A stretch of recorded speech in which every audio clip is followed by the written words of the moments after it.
If you're still pricing your freelance work by guessing an hourly rate and hoping for the best, you are almost certainly leaving money on the table. There's a better way to think about pricing that has nothing to do with how many hours something takes, and everything to do with what it's actually worth. Let's fix your pricing for good. Here's the trap with hourly pricing. The better and faster you get at your craft, the less money you make. You finish a project quicker because you've built the skill and systems to do it efficiently, but that efficiency shrinks your invoice. Clients also start to see your hourly rate as the thing to negotiate down, instead of focusing on the result you're delivering. Hourly pricing turns your growth as a professional into a pay cut, which is exactly backwards. Value-based pricing starts with a simple reframe. Clients aren't paying for your hours. They're paying for a problem to go away or an opportunity to be captured. A logo isn't valuable because it took a certain number of hours to design. It's valuable because of what it does for the business that uses it. Before you quote anything, get clear in your own head on the outcome the client is actually buying. That mental shift changes every conversation that follows.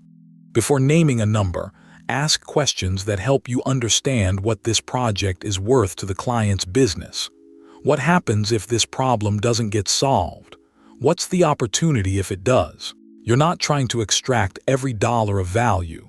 You're trying to understand the ceiling and floor of what's reasonable. So your price is anchored to impact instead of pulled out of thin air. Value-based pricing doesn't mean ignoring your costs. It means starting with them as a floor, not a ceiling.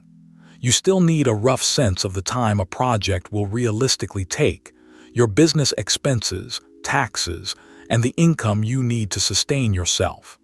Think of this as your walk-away point, the minimum you need to make the project worthwhile, even before you factor in the value story. Skipping this step is how freelancers accidentally underprice a valuable project that still doesn't cover their bills.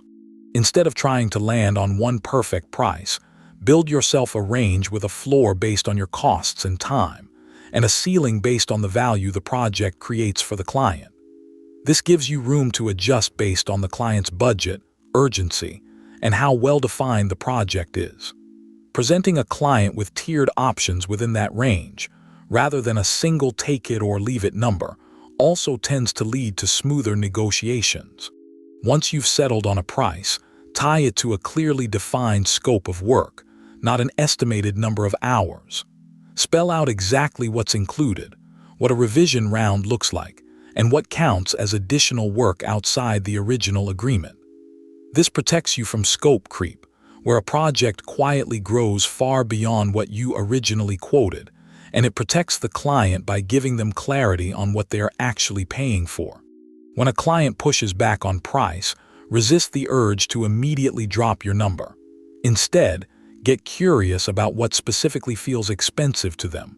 Is it the total, the timeline, or the payment structure? Sometimes the fix is adjusting the scope rather than the price, so you're still being compensated fairly for a smaller deliverable, rather than doing the same work for less money. Before sending a quote, run it through 3 quick questions. Does this price cover my time and expenses with room to spare? Does it reflect the actual value this creates for the client? And could I comfortably explain and defend this number out loud if asked?